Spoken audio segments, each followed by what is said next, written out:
what we want. Millie, did you see Dave is trying to work out a deal to get out of this contract? Streaming line now? Good.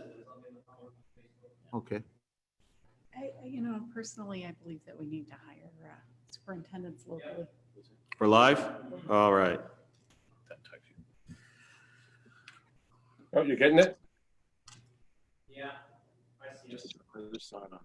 Oh, yeah. I would like to call the April 22nd, 2020 Henrietta Town Board meeting to order. Please call the roll. Oh, I picked it up. Councilmember Barley, Here. Councilmember Stafford, Here. Councilmember Safranek, Here. Councilmember Bolzner, Here. Supervisor Schultz. Here. So due to the state of emergency, we have procedures that modify our the open meeting laws because of that, there is no in-person public attendance. You can go to henrietta.org/wishyouwerehere to view all options for participating in the meeting remotely. There are a couple different options. You can come on as a attendee to the Zoom webinar. You can come in as a phone call. You can come in through Facebook Live. I will note that for the phone call, it's for audio only. You would have to call a second number in order to actually provide feedback. So again, henrietta.org/wishyouwerehere gives you the various options on how to participate. With that said, we'll begin the meeting with a silent prayer followed by the Pledge of Allegiance.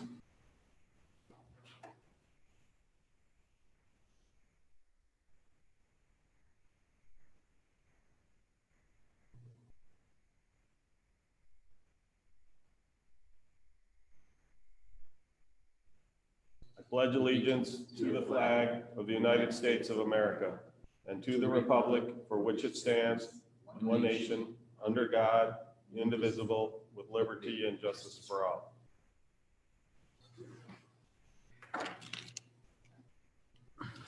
And I would like to thank Terry Danielle for providing sign language interpretation for the meeting.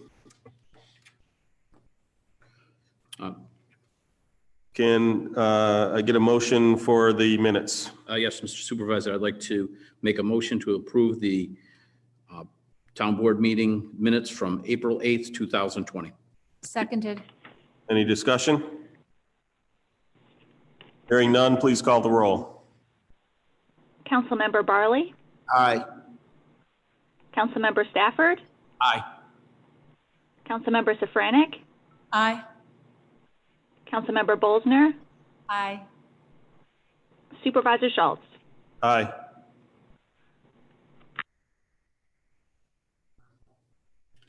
We have no public presentations at this meeting, so we will go straight into resolutions. Can I get my first resolution?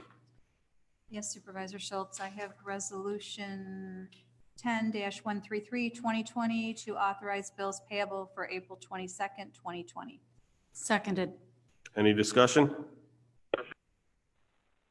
As was noted in an email going out, there were some of the retainage bills from the library construction as those various primes finished up their work. They're not all done, but all but one is done.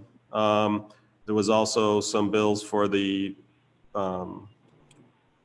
west wing of the library, and then one of our large annual bills also came in. So the numbers were a little higher than normal, but again, nothing out of the ordinary. So any other discussion? No, sir. Hearing none, please call the roll. Councilmember Barley, Aye. Councilmember Stafford, Aye. Councilmember Safranek, Aye. Councilmember Bolzner, Aye. Supervisor Schultz. Aye.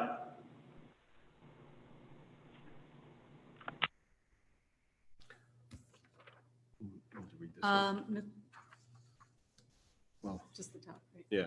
Mr. Supervisor, I have Resolution 10-134, 2020, to authorize extended paid leave for individuals furloughed due to the pandemic. second. So this is very similar to the previous one, except that because the New York unemployment benefits were expanded, we're actually able to cover the full pay, so we don't have to supplement with paid time off. So other than that change, it's very similar to what we had done in the past. That one is due to run out on May 1st. So we're starting this one basically at that one ends at the end of that pay period. So you'll see that the previous policy terminates at the end of day May 3rd, and this policy shall commence on the beginning of the day on May 4th. So this will replace the previous one. Some people had asked whether we would continue all the way through the end of the pandemic. For the most part, that's true, you know, in terms of, so right now it's been extended to May 15th, I believe is the date. It's possible to extend beyond that. For some departments, they will probably have to get to a point where we can't have people half in, half out. So for instance, in the buildings and grounds, as the grass starts to grow heavily, they'll need to be in here full. It makes no sense to bring in seasonals when half of our full-time employees are at home. So at that point, what we will probably do is separate them into two groups geographically, so they'll work different areas and different machines, so that again, we limit as best as possible the amount of potential for spread amongst the employee base. So we kind of expected that to have already started to take place, except this recent cold snap has kind of put it off for a little while. So we don't know exactly when that's going to happen. It would be convenient if it ended right at the end of the, essentially at the end of May 1st, because then we're through the entire previous package. So I don't know of, you know, where the other ones will be, but basically, you know, as work dictates it, we may get to where we're not able to have everybody home, which again, under the executive order that is covered. It's basically for there are certain essential tasks that if you can try to get to 50% staffing, but if you can't, that's understood. Because obviously things like mowing the lawn can't be done from home, excuse me. So that's where we're at. I don't know if anyone has any other questions on this. Like last time, we'll send the thing out I already talked to John Poslowski from the union to discuss this. So basically, if we pass this, we would send him the written resolution, and then he would sign off on it like last time. But he knows it's coming. He knows what's in it. Didn't see there being an issue. So, Okay. Any other questions? Hearing none, please call the roll. Councilmember Barley? Aye. Councilmember Stafford? Aye. Councilmember Safranek? Aye. Councilmember Bolzner? Aye. Supervisor Schultz? Aye. Supervisor Schultz and fellow board members, I have Resolution 10-135, 2020, to set up a capital project fund for the Jefferson Road Sidewalk Project, funded from the general fund per the 2020 approved budget. Second. So a large portion of this funding is actually coming from the state through funding that came through Senator Patrick Gallivan's efforts. So the town has some contribution it has to do, although I think most of that can be in kind. Is that correct? That is correct, but we received our first invoice from an outside vendor, so we found the need to move some money into the capital project fund prior to getting the GASB grant. Okay, so for those who couldn't hear, that was Linda Salpini, our finance director. She said that is correct, that the majority of our contribution can be in-kind contribution, so essentially labor from our town employees, but we received a first invoice from an outside vendor. We had to have it was survey project, is that correct, Chris? Yes, so we had to have some surveying done, and so that's why the money has to be moved into this, into the fund right now in order to start paying the bills on the project, so. Any other questions? Hearing none, please call the roll. Councilmember Barley? Aye. Councilmember Stafford? Aye. Councilmember Safranek? Aye. Councilmember Bolzner? Aye. Supervisor Schultz? Aye.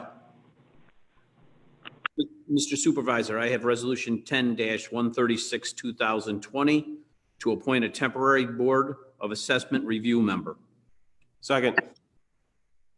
Any discussion? Just have all the vacancies been filled on that now? I will ask This, her. yep, this is Sarah Levincott, the town assessor. There wasn't actually a vacancy. We have 5 permanent board members, but due to the large number of notices that are going out this year, we actually brought on 1 temporary board member. That would allow us to have a quorum of 3 board members, which would allow us to have 2 boards running at the same time if necessary. That temporary board member can ask questions, they can participate in the decision making, however, they will not have an actual vote. That will still be in the hands of the permanent members. It just allows us to have some options as far as how many boards we can have running at once.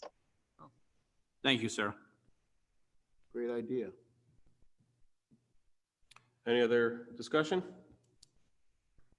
Hearing none, please call the roll. Councilmember Barley? Aye. Councilmember Stafford? Aye. Councilmember Safranek? Aye. Councilmember Bolzner? Aye. Supervisor Schultz? Aye. Fellow board members, I have Resolution 10-137, 2020, to purchase 1 Cedar aerator with funds from the 2020 Buildings and Grounds Department budget. Seconded. So, again, this was in the budget, planned purchase. There was a question that came up on email. Someone had asked about, we were looking at I always refer to it as the swamp buggy mower. It's a mower that is built to spread the weight more so it can go on soggier ground. Rather than purchase it this year, what we decided to do was we're going to rent it. And that way we can make sure it works well before we commit to a purchase of it. So we've got it scheduled for purchase during 2 of the wetter months of the year. And if it works great, then we'll look at putting it in next year's budget. If not, then we'll look at other avenues. If we have a summer like last year where the rainy season lasts the entire summer long, then we'll just extend the rental. But right now, the rentals, again, for the 2 months that typically are rainier, which I believe it's coming up that soon that we're going to be looking at picking that up. So that was an attempt because we had a large problem last year getting into a number of the green belts and other areas where, there tends to be perpetually wet portions of lawn that we have to mow. I will note that due to the reduced staffing, due to the coronavirus, there is a chance we will not be able to get to all the green belts. So I just ask that residents be understanding and that, you may see some green belts getting longer than we would normally allow them to get, but, we have to work within the bounds of this current pandemic. So one of the things that we will be able to do some is, because the sports fields aren't currently being used for sports, we can actually let the grass grow. So let's say, I don't know the schedule, but let's say on a normal year, we would be mowing them every 3 days. We could mow them every 5 days, because if the grass gets longer, would normally be a problem. For instance, if you're trying to play soccer, well, if there's no one playing soccer, that's not going to be a problem. So we're going to try to shift the schedules around as best as possible to get to everything. But again, because we probably will not have seasonals, we may not be able to get to everything. So I just want people to be aware of that and hopefully to be understanding. I have one question about that. Do we still have outside vendor? I think namely it was Hosmer doing some of our green belts, or is that contract up? I don't know that they were doing green belts. I think they were doing creeks. Creeks? Are they still going to be doing those? Does anybody know? You want me to pipe in, Chuck? Linda's going to answer that question. She's just coming up to the microphone. Yes, so there was an option for a 1-year renewal, and they did sign off on it and agree to do it this summer at the same price as they did it for last year. Great. In addition, we have a vendor that does certain cul-de-sacs. That was for a 2-year contract, and this is year 2 of that contract. Okay, thank you, Linda. Thanks.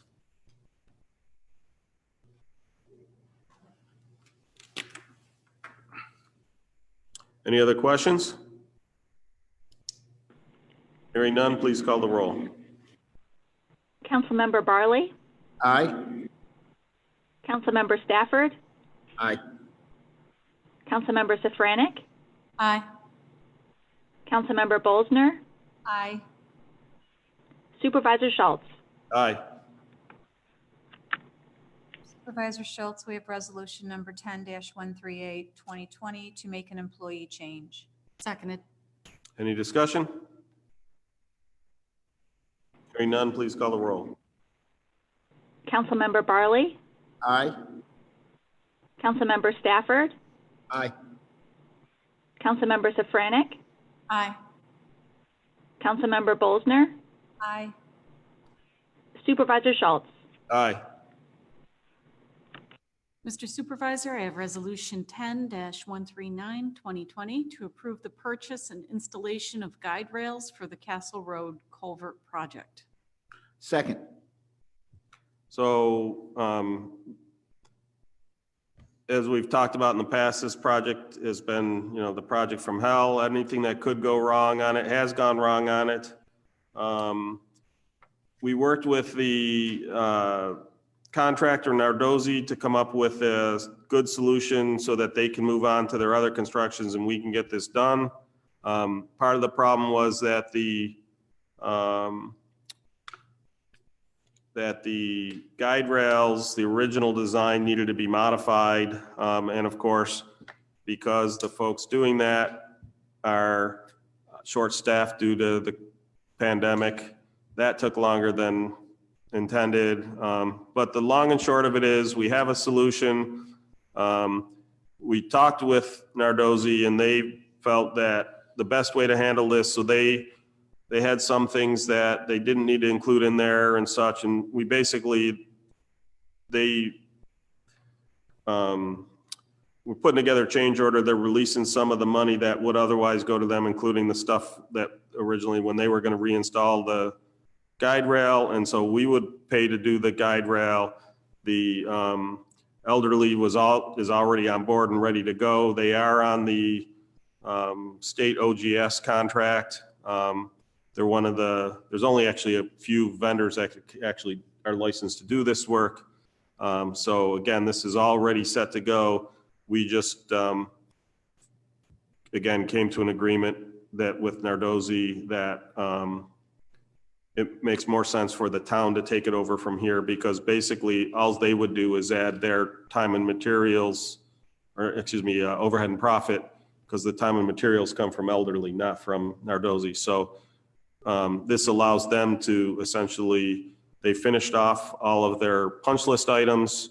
We had to have them strengthen the shoring of the outflow, because there was one area with, it's a 1-to-1 slope, and at the bottom there was potentially some sloughing occurred. So the town had a whole bunch of extra large rocks that we were trying to get rid of. So we had our drainage crews brought them over to the site, dropped them down there. Nardozzi packed them up there. We'll be finishing up the restoration work of the sides to essentially keep it from eroding further. But we've come to a good solution on how we'll get this done. While not finished on time, obviously, it was finished on budget. So, Great. like I said, there were a ton of problems, but we were able to work through them all and to do so in a cost-effective manner. So,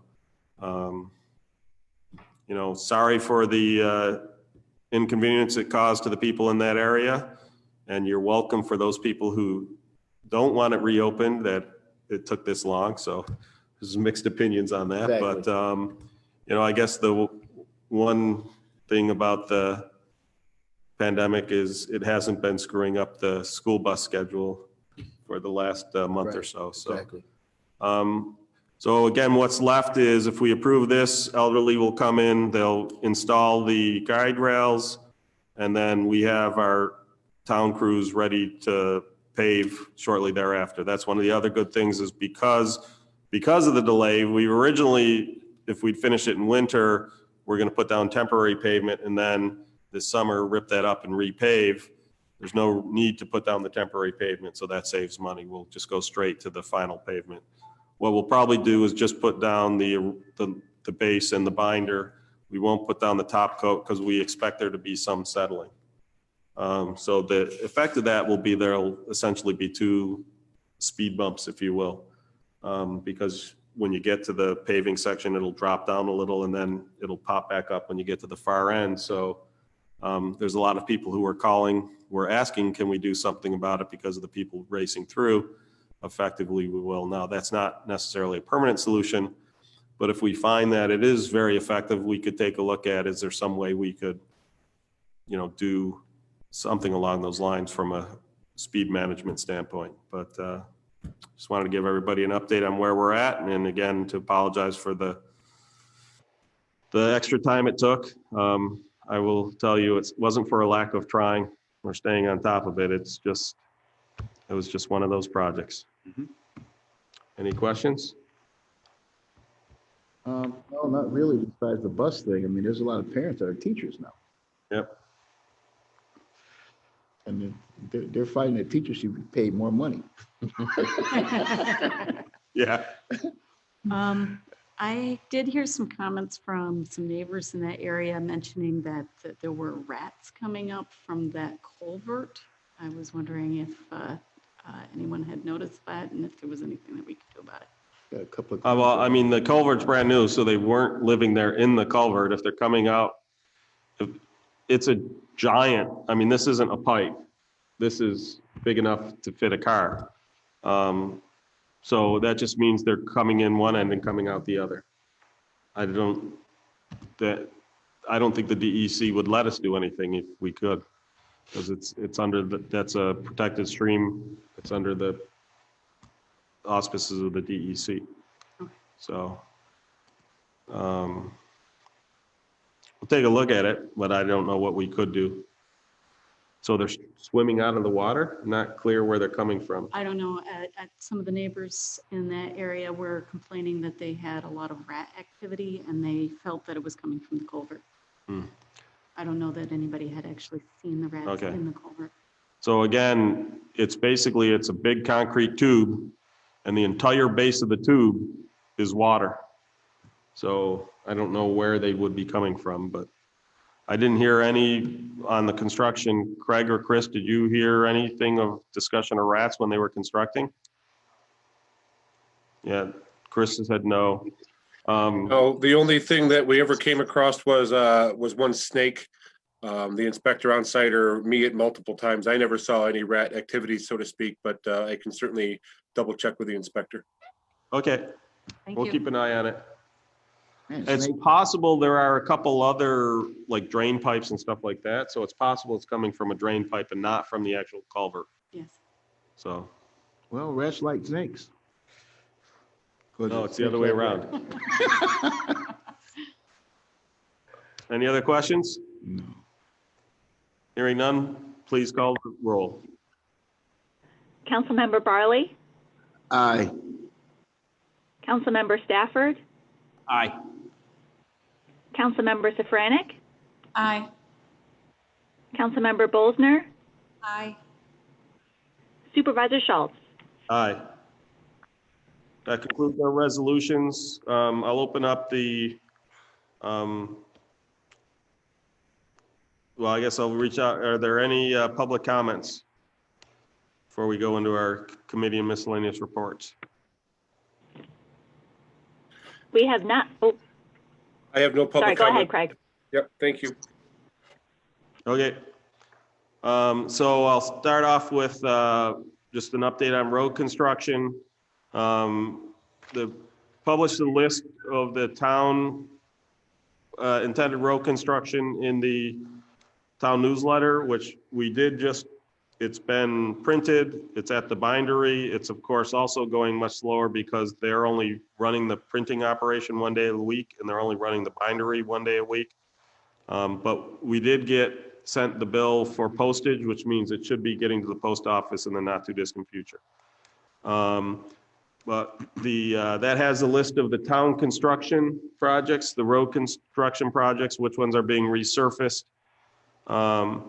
In addition to those, I will say that the state is repaving Jefferson Road from Marketplace Drive west to Lowenthal Drive, which is the entrance to RIT just past the Park Point in Radisson. So you should be seeing some detours and stuff on that. I've seen some preliminary stuff up, but I don't know when their schedule is. I don't know if Chris or Craig can chime in as to if they have a start date. Sir, they've already started. They are out there actively working.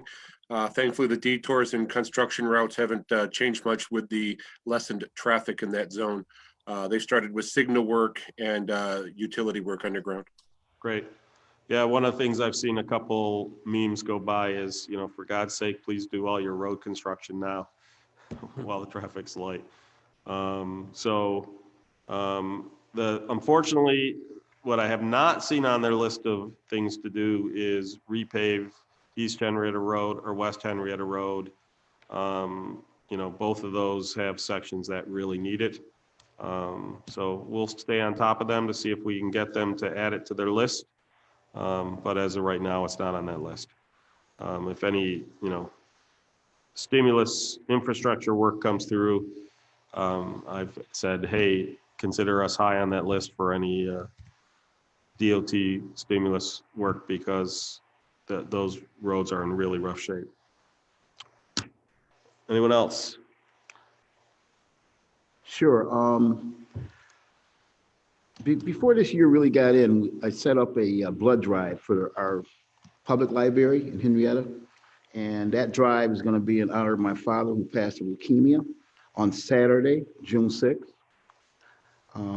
At the public library, 10 a.m. start. If they get their last donor at 3 p.m., they'll probably wrap up about 4:30. Soon there'll be no more details about how to sign up for it. But, you know, as we all know, because of this pandemic, there's been a lot of cancellations for blood drives. And the Red Cross needs donations. So think about giving blood. Thank you, Ron. Yeah. Thank you. I will say that the blood drive that we held was a week ago, Tuesday, not yesterday, but the week before that, was fully booked. And they estimated they saved, I want to say it was like 116 lives, essentially, Wow. enough blood to save. And it was so successful, we scheduled it for basically a April week. 31st? What date did you say? Is it April 31st? No, it's Tuesday, the 28th. 28th? Okay. So again, it will be at the rec center. And by appointment only. So call the Red Cross. If you see the information for the previous one, you can use it again to sign up. So, and thank you to those who donated. Yep. Some of them were faster at getting in on that. By the time I went to sign up, it was already full.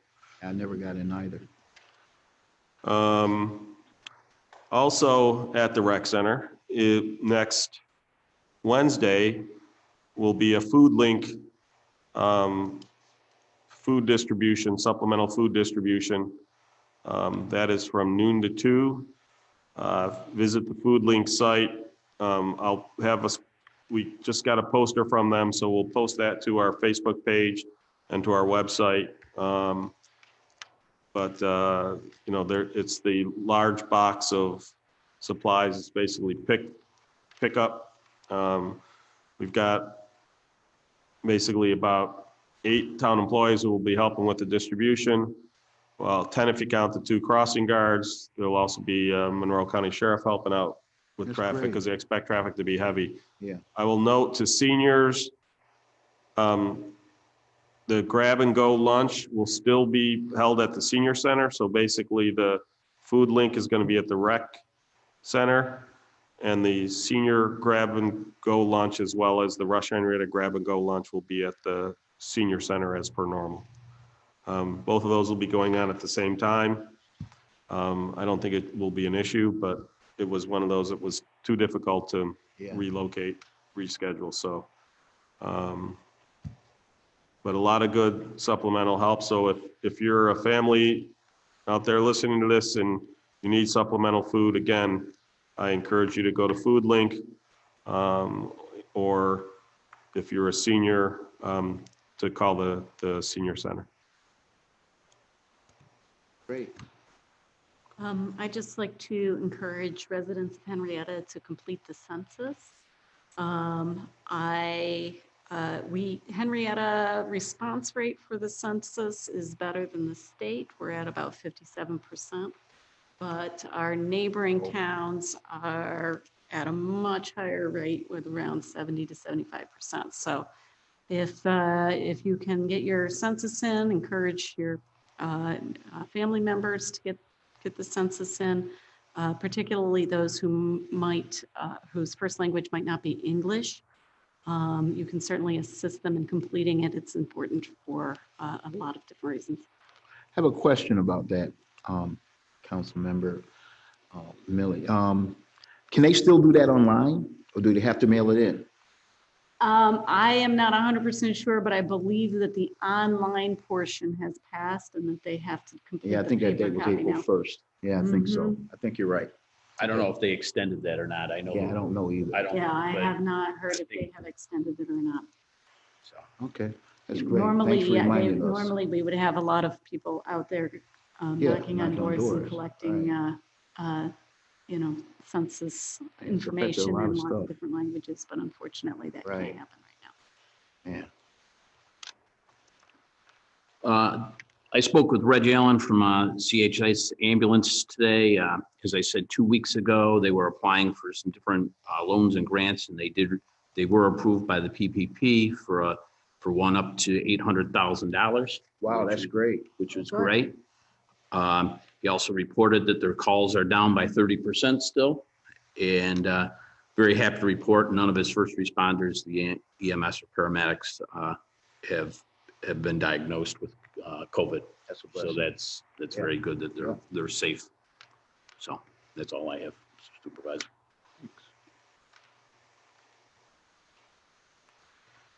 Do you have anything? I'm sorry, I'm just pulling something up here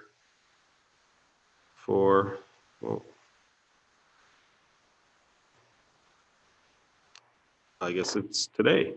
Panelists for the town. Oh, board. today. So basically, just for any first responders who are out in the community, McDonald's restaurants from Wednesday, April 22nd through Tuesday, May 5th. All responders and healthcare workers are eligible for a free thank you meal via drive-through and carry out at participating McDonald's locations by simply showing a work badge. Each meal will be served in the iconic Happy Meal box with breakfast and daytime options available. So they, I just wanted to get that out. I'd sent it previously to all of our first responders. Unfortunately, we don't have a good contact list for healthcare professionals, but if you work at healthcare and are interested in a free Happy Meal, go to McDonald's. That's great. Anything else? I think I would just like to point out that the library is continuing to do a lot of activities. They've expanded beyond just story time for the little people, and they now have a lot of very interesting activities such as Teen Writers Club and some other things for those who might be looking for some other ways to engage with your community. How would you describe the Phantom of the Opera with T-Rex? I don't know if Adrian's on, but maybe she could describe that production. We've been stuck in our houses a long time. That's all I can say.